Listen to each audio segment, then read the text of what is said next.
Hey man, I am on. Good to see you from the house today. You're at the office. I'm here. So should be back in, ready to roll, feeling better. How are you?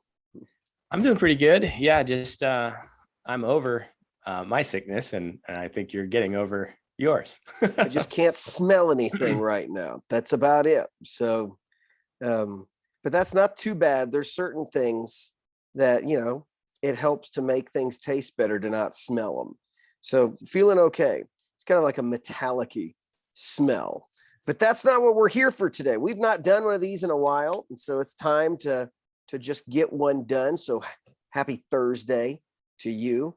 And you want to talk about what we're or kind of intro what we're going to talk about today? Yeah, I think we're going to look at the idea of the great resignation, and think a little bit in terms of church and maybe some trends and things that we might be seeing in regards to this kind of global phenomenon. That's it's pretty cool to talk about this. Like I said, I mean, I knew some of this stuff was happening in the market, but I did not really even think about this until I was actually talking on the phone with a missionary last week who was telling me that this was already taking place even within missions organizations now too, of people who are, now they're just leaving the field. And so, what does that look like? What does that mean?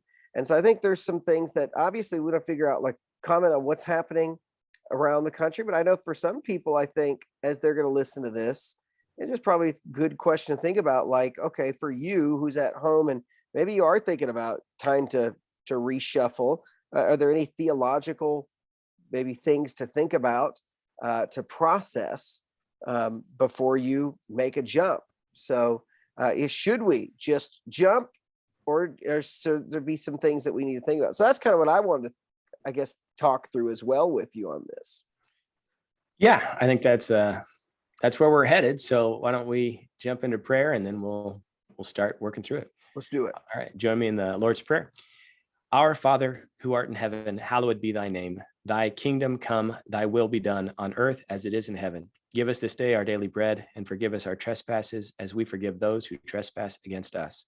And lead us not into temptation, but deliver us from evil. For thine is the kingdom and the power and the glory forever and ever. Amen. Amen. All right, start us off with the definition. If somebody's listening to this, doesn't even know what we're talking about, what is the Great Resignation? All right. Well, I had it here. Hang on one second. What is the formal definition? All right. The formal definition is coming. I'm sorry. Sorry, everybody. This is why we don't have a great viewing. All right. Straight from Wikipedia. The Great Resignation, also known as the Big Quit or the Great Reshuffle, is an ongoing economic trend in which employees have voluntarily resigned from their jobs en masse, beginning in 2021, and it has continued on to this point. So the big question is, when will it end? Will it end? Is this a perpetual situation where there's just going to be great fluctuation in the job markets? So I have heard the term. I haven't really looked into it really until we decided to start talking about it today. And I hadn't really thought about it as well until you'd mentioned it. What is the connection between this and perhaps some of the things we're seeing in church, vocational ministry, all these things? Well, I mean, so let's start like this. Here's, I think, would be a good thing to ponder first and foremost, because the way we deal with this should just be, I guess, start from the very basic question of, like, okay, is there anything theological that I need to think through before joining the Great Resignation, right? So what are some principles that you would say just right off the top of your head? Because I can think of a couple, but I'll throw them out to you first. Like some things that you might say, okay, look, if you're one who's looking at your job right now, because they say, a lot of this is driven by, I'm looking at this CNBC article, and at the very end, they kind of talk through about how people are looking for, obviously, money to go to a new job. They're looking for a higher pay. right? But people are looking for, also less time for a commute now. COVID's kind of made them think, less time if I have to be, driving somewhere, all of that, thinking about lower costs of having to go to the office or what to do with, being there. If they can remote, some of those things. So I think that's kind of changed it too, is you're kind of wanting to change how we have done things and get paid a little more. So, is there anything that you can think of that you would caution a Christian to say before you make a jump for whatever one of those reasons? Think these things through. What would you say?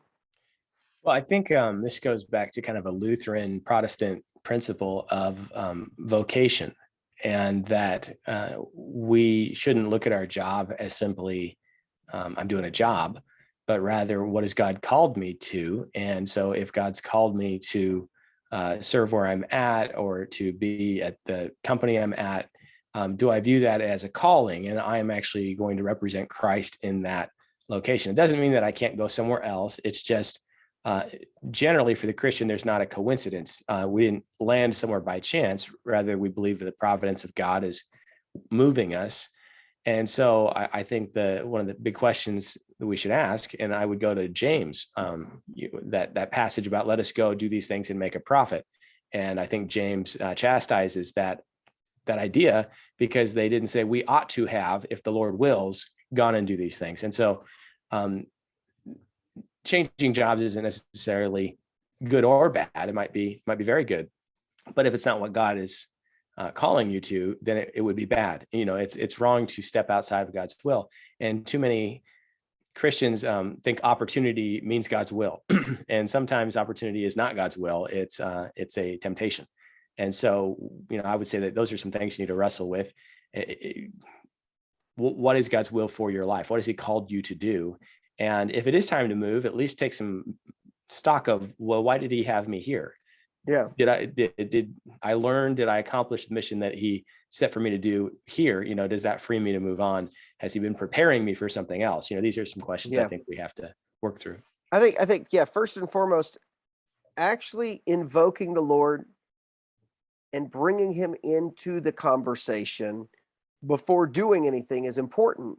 I think that's a big thing when I think about the Old Testament. It's one of the big differences between just any decision making in general that, like David highlighted between David and Saul. Saul was seemed to be a lot more impulsive.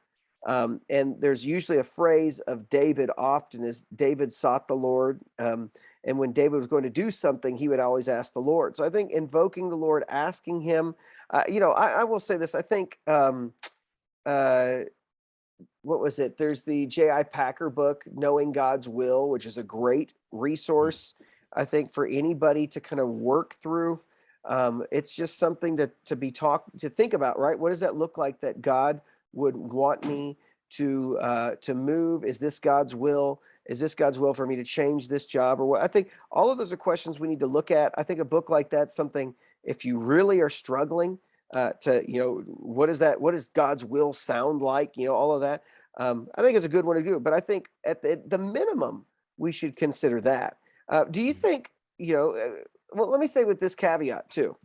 Yeah. I think that culturally, though, over the last couple of years, it had been vogue to just quit and not do anything, and just say, I'm done. And I do want to caution that, like, that is a sin to just say, I'm not going to work anymore. Yeah. If you're capable and you're able. I mean, you think about what Paul says in Second Thessalonians. He says, if anyone's not willing to work, he shouldn't eat. And he hammers the Christians who are able, but are, just sitting around there idle. So I don't think the answer is, I don't like my job. I'm not going to work anymore, and I'm just going to let the government take care of me. I think that's not what's intended, and what you should be doing. So you should be saying, if I'm able, God has gifted me, built me up. I need to be working. I've been it's the best of my ability to find something, Yeah. right, to work. Then I need to try that. Um, I don't think there's anything spiritually wrong with changing jobs. But I do think saying, I don't like my job, I'm going to quit and then not work, that's a problem. So, what else do you think when you think about Yeah, where we're at, what we're talking about? I mean, I really do believe we created this situation through the way we handled the pandemic. And I think that we dramatically overreacted in basically quarantining the healthy with the sick, and paying people to stay home, paying businesses to be closed, destroying dreams of small business. The corporations did much better than the small business. They were able to manage, and so you have a lot of people who had dreams and had invested money into a future, and it was destroyed and by the government. And then as people were finally getting back in the swing, we had this massive push for immunizations. We'll use that word. Maybe that'll keep us unflagged. That forced a lot of people who weren't sure to either take the jab or find another job. And so you have a lot of people leaving the military. We've got shortages in all kinds of places. And some of that's driving this, and nobody wants to say, well, that's a bad economic decision. And so, but what happens is, and I was reading, I'm trying to, maybe it's Covey, or it's one of these leadership guys, that culture eats strategy for breakfast. And culture is changed through behavior. And I think there's a biblical basis for this. If you love me, you'll keep my commandments. If you don't actually obey Christ, if you don't actually have a behavior that reflects your belief, then your belief isn't really that strong.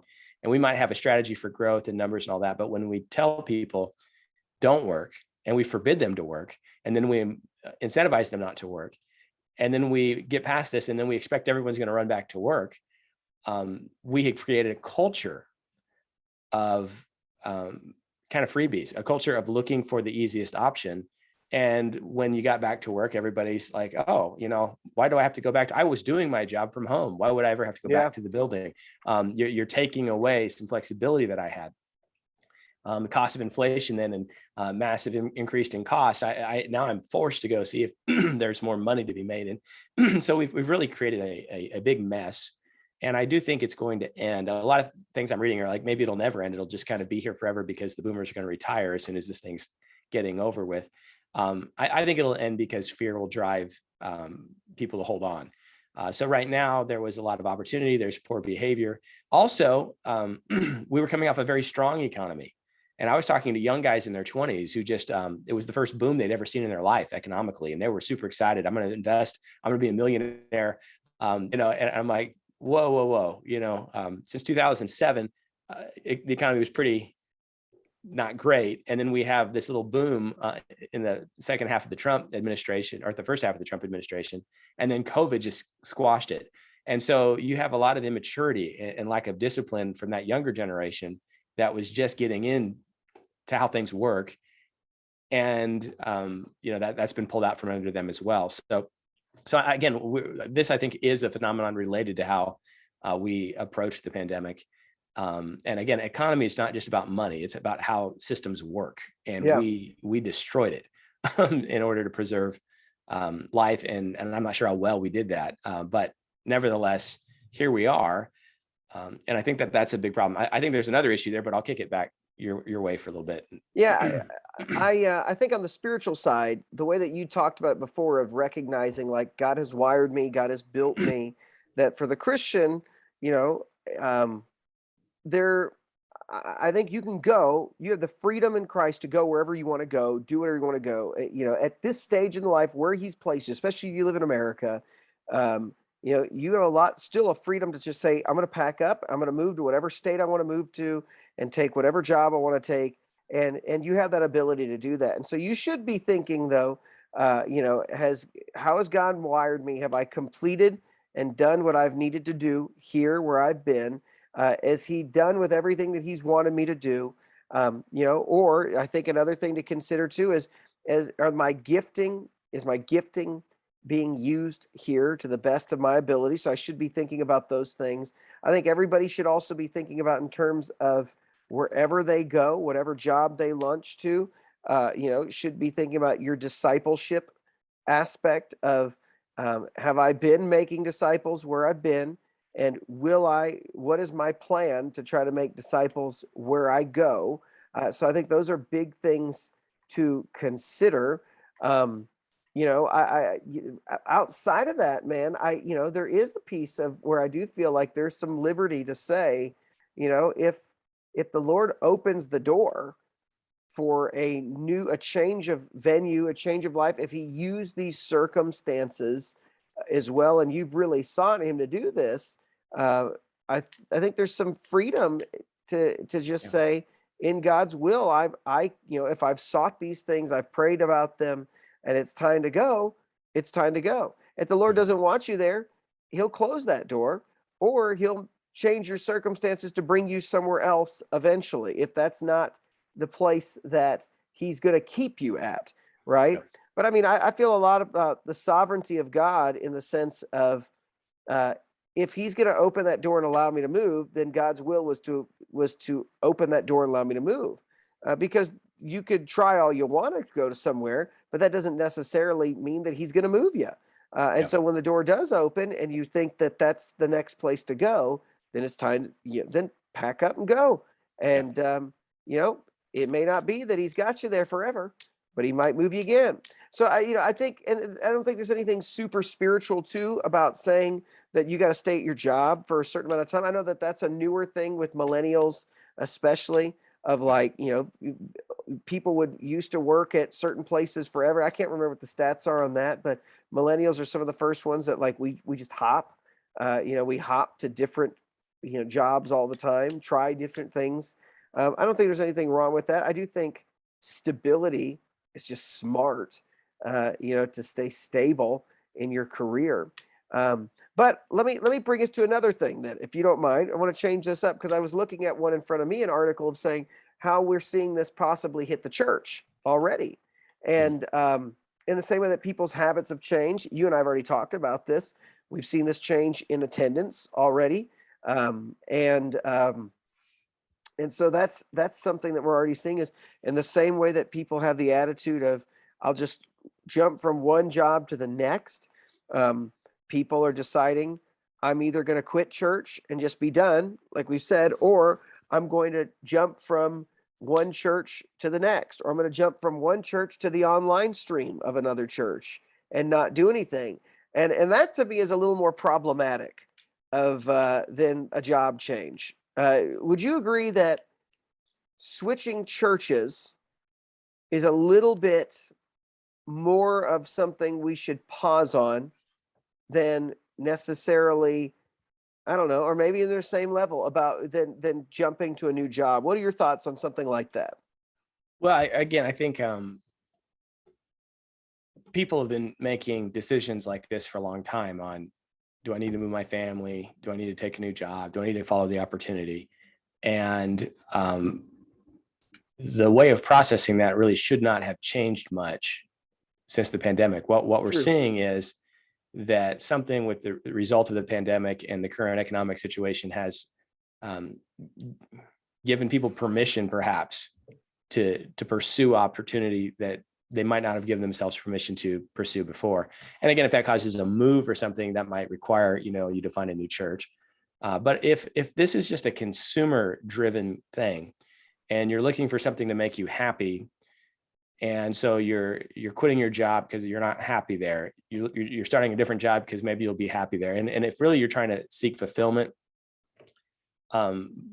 because of change, and that applies to, again, well, I go to this church and then I go to this church, and I'm not really plugging in anywhere, I'm not investing time somewhere, there's going to be long-term consequences. And I think that spiritually, obviously, the church needs to be more than a place you go on Sunday to hear a message. It needs to be a community that you're pouring into, and in turn being poured into, to encourage you to stay close to Christ. So I think that's very significant, that you have that, and you don't necessarily get that um, in an online situation or fully remote.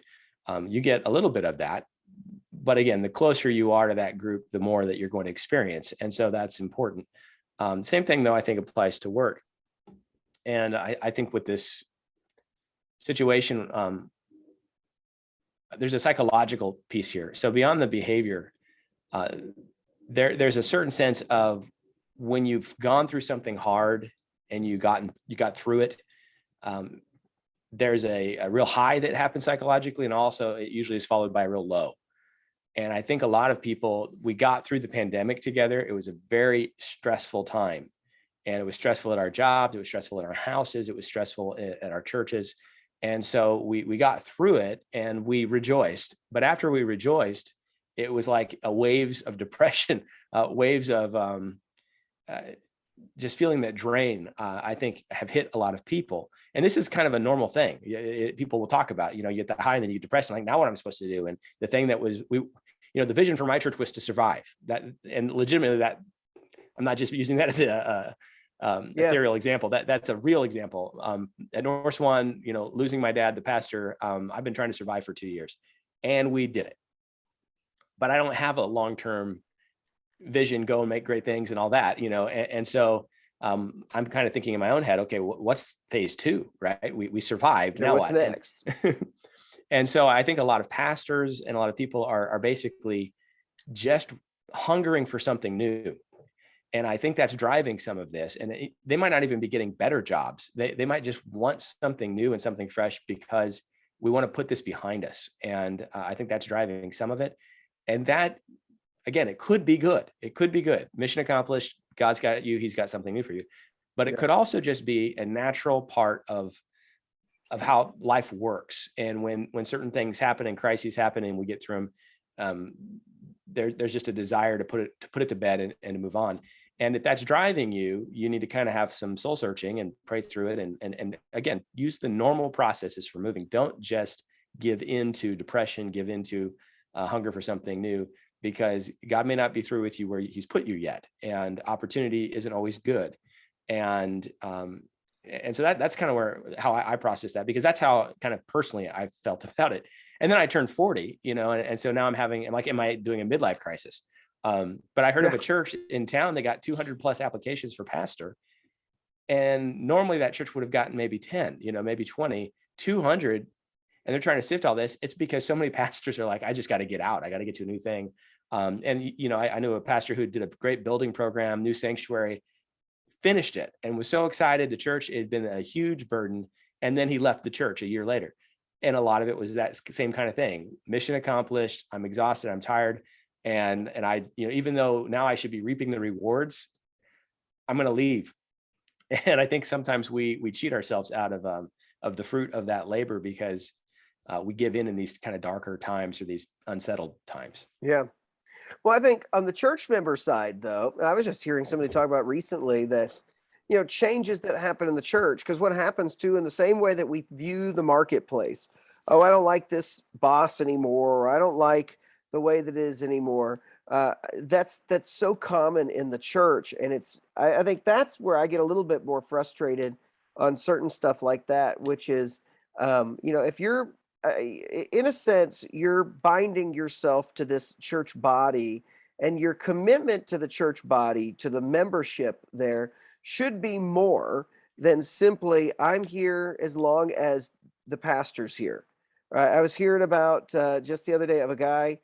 He was just saying, yeah, now this guy's gone from this church. I'm moving on. He was the reason I was there. I liked his, and then I liked his teaching. And I remember when I was a young pastor, and I'm saying younger, but I remember feeling flattered that, that people said I come because I like hearing you teach or whatnot. But there is a piece that it's also sometimes a warning sign, because your hope is that you're not here for me. And I did have people that would occasionally tell me, if you're not there preaching, I'm not going to come. And initially, the first time you hear is like, man, somebody likes me. But beyond that, you're like, that's kind of messed up, because you're not really invested into the life of this church. You're invested in the person. And I think that's what happens too in a lot of churches. Is it's the same thing people have been doing for years. And I think it's just this whole great resignation thing. I think it's just a good reminder of things that have been happening just throughout life.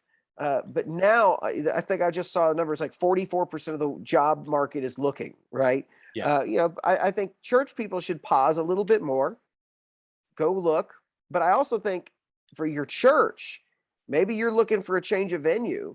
I don't know if that's necessarily the reason you should ever leave a church. Yeah.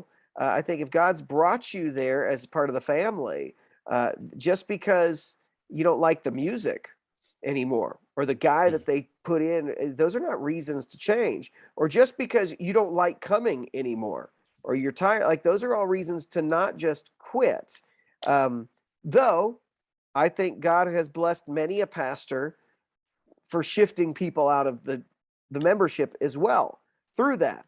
Yeah. But I just think for mature Christians, we need to have processed this a little bit more. I don't think there's anything wrong with saying it's time to move, right? It's time to move on. I think hopping a lot and never being satisfied, always finding something wrong, always looking for the next high. I see this with college students a lot, Yeah. where Yeah. you're at church and you're looking for the next high. Essentially, it's this year it's this church, next year it'll be that church, and nobody ever stays put. Never you sticks it out. That's stuff that we need to stop doing and start thinking more about that. This is more than just a job. But I guess I'm a little bit more partial. Like look for if you're going to find a better paying job, go for it. To hop from your church, sometimes the trouble might be that you've not been more involved. You might think it sucks because you might need to ask yourself, what have I done to help with the sucky piece of it all? Have Yeah. I tried to do something to help? Have I helped leadership? Have I offered my services, or have I expected it to not suck but not be involved as well? So I don't know, man. Yeah. There's just some thoughts I was having off the top of my head with this all. Yeah, I think I mean that's important. One of the other things that I would kind of look to from the biblical model is um, the church was growing in Jerusalem and everyone was happy, but Jesus said go, and what caused people to go was actually persecution. It drove people out to Samaria, and then it drove them out to Judea and even to the ends of the earth. And so sometimes God will use these difficult times, and I think we're headed for difficult times, to move us, because perhaps we are too content, and we haven't been looking at our lives biblically, even on the other thing, because sometimes we need to be asking, Lord, should I stay even when there's not an opportunity, because God does have plans and he does want to advance the kingdom, and maybe he wants to move you as an important part of that plan. And so I do think some of this reshuffling that's going on and moving may actually be God doing something and putting people in different places and shaking things up a bit for the kingdom. So that there could be a very positive thing going on.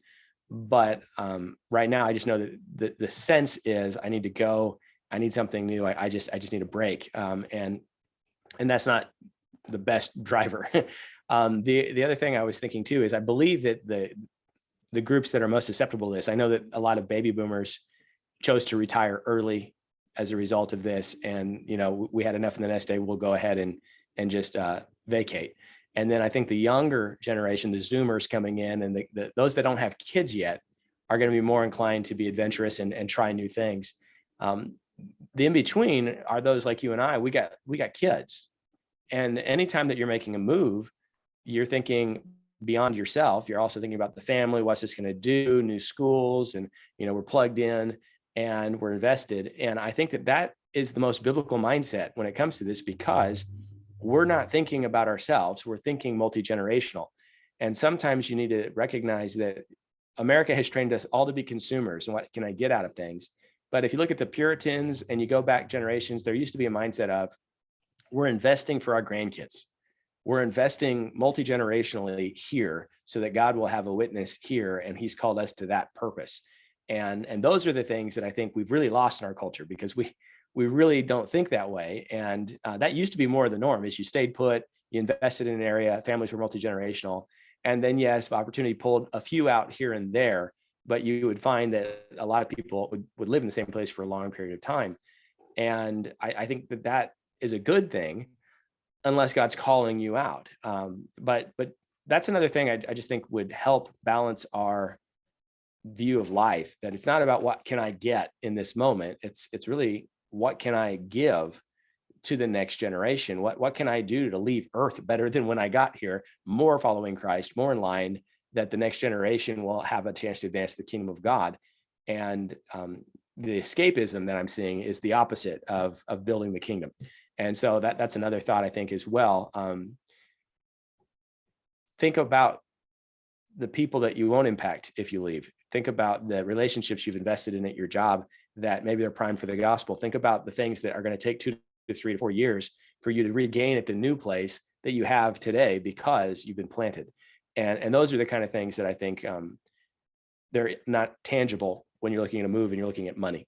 Yeah, man, I think you've said it really well. I think in all of this, as we're talking about people changing up their lives, moving around, switching up, I think that, if you're listening to what we're saying is like, there once again, it comes back down to the liberty that we have us in Christ, that there's nothing that says you got to stay put. There's nothing that says you have to go. And there's a lot of God may be changing your circumstances to, in fact, move you. God may be changing your circumstances and wanting to keep you, through the hard time. Those are just things that at the end of the day, I think everybody needs to be willing to say, have I spent time with the Lord? Have I sought him on these things? Have I sought godly counsel through it all before doing something like this? And because I don't think there's any magic formula. There's no, I mean, if you want to cast lots and ask the Lord to be over the lots on that, go for it. I think that's could be somewhat legit. I don't know if I'd want to do it completely like that. But I just think that at the end of the day, you need to take more note of cash, more than just cash, more than just I'm tired, but really seeking, say, is this what you want me to do? And not just, God, this is what I'm going to do. Please bless my decisions. Because I don't think that's how God's going to change you and gear you up for what's coming as well. Because I think if God's going to move you, he's going to move you. If God doesn't want you to move and you're begging him to move you and just bless your plans and you're going to force it, sometimes God has a way of just saying, fine, you get what you want. And you may not get what you may not want what you're about to get because he knew it, so there's all those stuff to consider too. But at the end of the day, I think it just comes back down to seek the Lord. And if you're going to jump, have fun, make a jump, right? And it's not a sin to look, and that's, I think that's the thing is we keep saying you'll find God's will, but a lot of the ways you find God's will is you pray about it, you read the scripture, you trust God, and then you step out in faith sometimes, and then you pray God shut the door, and he'll slam it in your face, and you're like, well, that was a waste of time, but it wasn't, because you were seeking the Lord and you were walking with him, and that's okay too, because I always think of Paul trying to take the gospel up into Asia, and he's blocked. He can't get there, and they go north and they can't go, and he ends up headed out to Macedonia.